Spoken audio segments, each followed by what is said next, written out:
हमारे देश में भ्रष्टाचार के खिलाफ आवाज उठाने वालों का इनाम मौत भी हो सकती है, क्योंकि कुछ भ्रष्ट पूंजीवादियों में कानून और संविधान का डर बिल्कुल खत्म हो गया है। उन्हें लगता है कि पैसों की ताकत उन्हें बचा लेगी और इसके चलते वो किसी को जान से मारने में भी नहीं कतराते।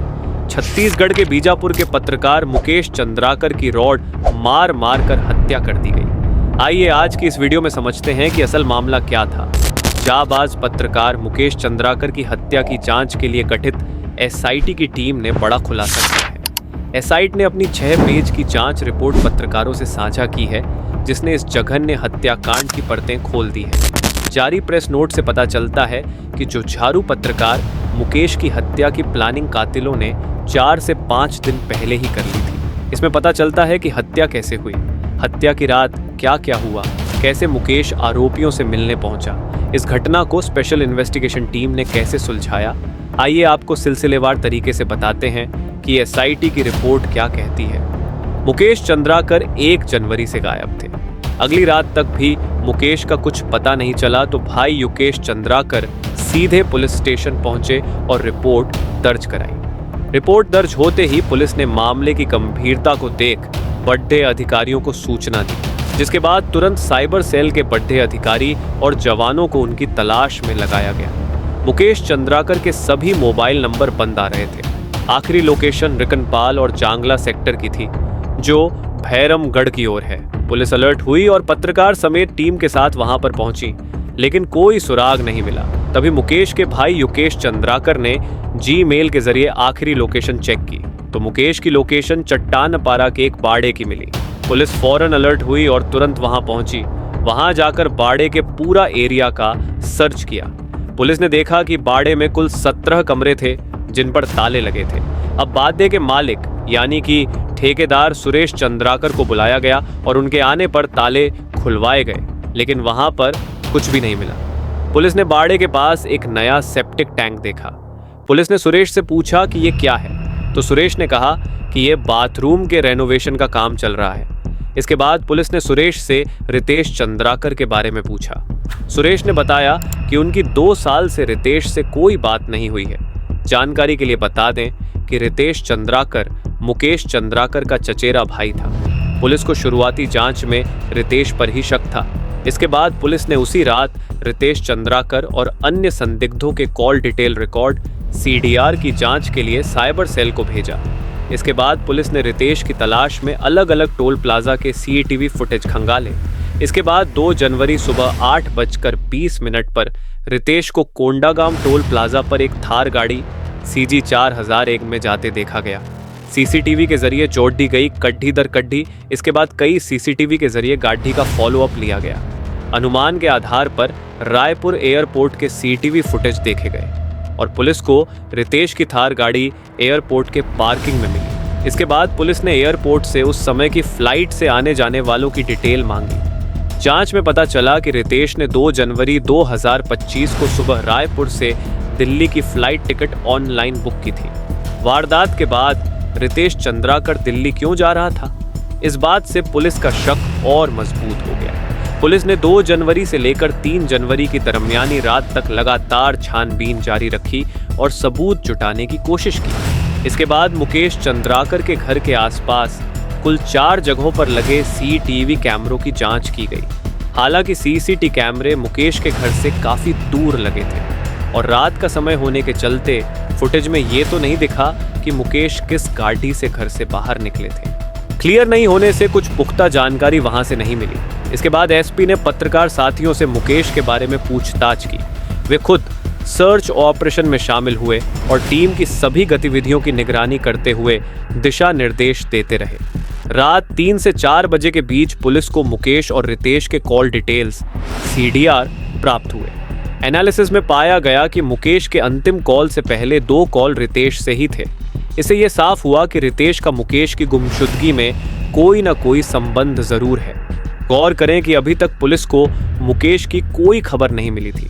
मुकेश अभी भी लापता ही थे। इसी कड़ी डाढ़ी में पुलिस को ये भी जानकारी मिली कि रितेश के अलावा उसके भाई दिनेश चंद्राकर भी इस मामले में शामिल हो सकता है। पुलिस ने रितेश की सीडीआर से दिनेश चंद्राकर का नंबर निकला। कॉल करने पर पता चला दिनेश का नंबर बंद है। उसका मोबाइल बंद होने के कारण पुलिस ने उसकी तलाश शुरू की।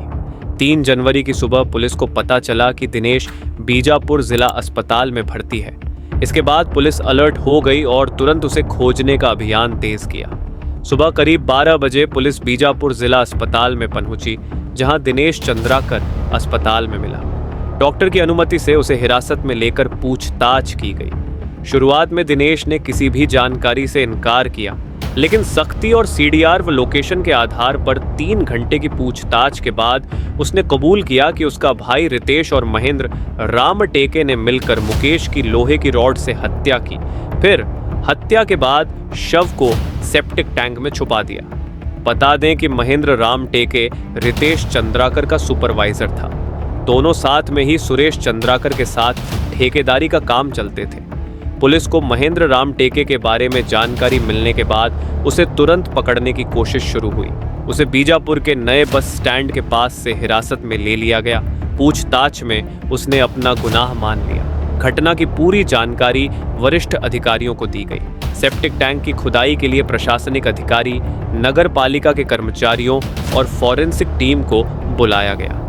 3 जनवरी को शाम करीब 5 बजे सेप्टिक टैंक का ढक्कन हटाया गया। टॉर्च की रोशनी में टैंक के अंदर एक शव दिखाई दिया।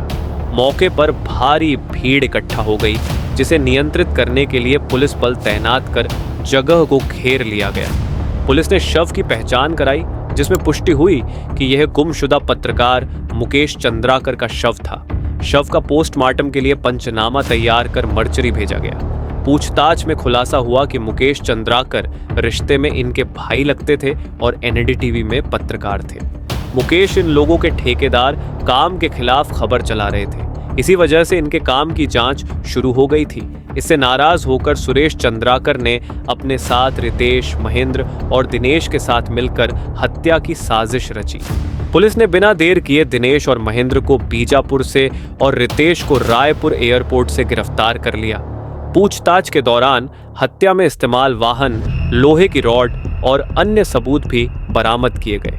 तीनों आरोपियों ने साजिश के तहत मुकेश के दोनों मोबाइल चालू हालत में तुमनार नदी के पास ले जाकर पत्थरों से तोड़ दिए और नदी में फेंक दिए। तीनों आरोपियों को गिरफ्तार कर कोर्ट में पेश किया गया, जिसके बाद कोर्ट ने 8 जनवरी तक 3 दिन का पुलिस रिमांड मंजूर की। 3 जनवरी को पुलिस को पता चला कि सुरेश चंद्राकर बीजापुर से इनोवा वाहन में फरार हो गया है। उसे पकड़ने के लिए 4 टीमों को रवाना किया गया।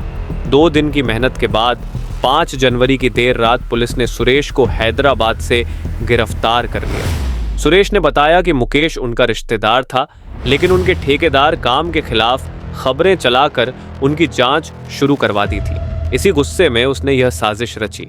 चारों आरोपियों को अलग अलग रखकर पुलिस ने 2 दिन तक पूछताछ की। मोबाइल डिटेल और कॉल रिकॉर्ड खंगालने पर कई अहम सबूत मिले, जो जांच में शामिल किए गए। पुलिस की जांच में पता चला है कि सुरेश चंद्राकर ने अपने भाइयों के साथ मिलकर मुकेश चंद्राकर की हत्या की साजिश घटना से 4 से 5 दिन पहले ही रच ली थी। एसआईटी टीम घटना के हर छोटे से छोटे बिंदु की गहनता से जांच कर रही है। पुलिस ने आरोपियों से घटना स्थल पर 2 बार पूरी घटना की रिक्रिएशन करवाई। फॉरेंसिक टीम ने भी कमरे और आसपास का बारीकी से निरीक्षण किया, जिसमें कई अहम सबूत मिले। पुलिस ने घटनास्थल को सील कर दिया और हर पहलू की गहराई से जांच की जा रही है। पूरी जांच, पूछताछ और जब्ती की वीडियोग्राफी करवाई गई, जिसे सबूत के तौर पर दर्ज किया गया है। मामले में 50 से अधिक लोगों से पूछताछ की गई, जिनसे कई अहम जानकारियां मिली। दरअसल घटना की रात मुकेश को उसके चचेरे भाई रितेश ने रात के खाने के बहाने बुलाया था। वहां उसे पहले बेरहमी से पीटा गया, फिर उसका गला घोंटा गया और धारदार हथियार से हमला किया गया। हत्या के बाद शव को सेप्टिक टैंक में डालकर ऊपर से सीमेंट से ढक दिया गया, ताकि किसी को पता न चले। आरोपियों के मोबाइल से कई डिलीट किए गए डाटा बरामद हुए, जिन्हें लैब में जांच के लिए भेजा गया है। घटनास्थल से बरामद सबूत, जैसे हत्या में इस्तेमाल औजार, कपड़े और अन्य सबूतों को फॉरेंसिक जांच के लिए भेजने की प्रक्रिया चल रही है। सुरेश चंद्राकर और उससे जुड़े संबंधियों की संपत्ति का ब्यौरा जुटाया जा रहा है। बैंकों से मिली जानकारी के अनुसार सुरेश ने घटना के 4 दिन पहले यानी कि 27 दिसंबर को अपने खाते से बड़ी रकम निकाली थी। एसआईटी इसकी भी गहराई से जांच कर रही है। पुलिस ने इस मामले की जांच में एआई और OSINT जैसे आधुनिक तकनीकी उपकरणों का इस्तेमाल किया। आरोपियों से 4 पहिया वाहन, ठेकेदारी की मिक्सर मशीन और अन्य सामग्रियां बरामद की गई हैं। साथ ही 100 से ज्यादा कॉल डिटेल रिकॉर्ड CDR का विश्लेषण किया गया है।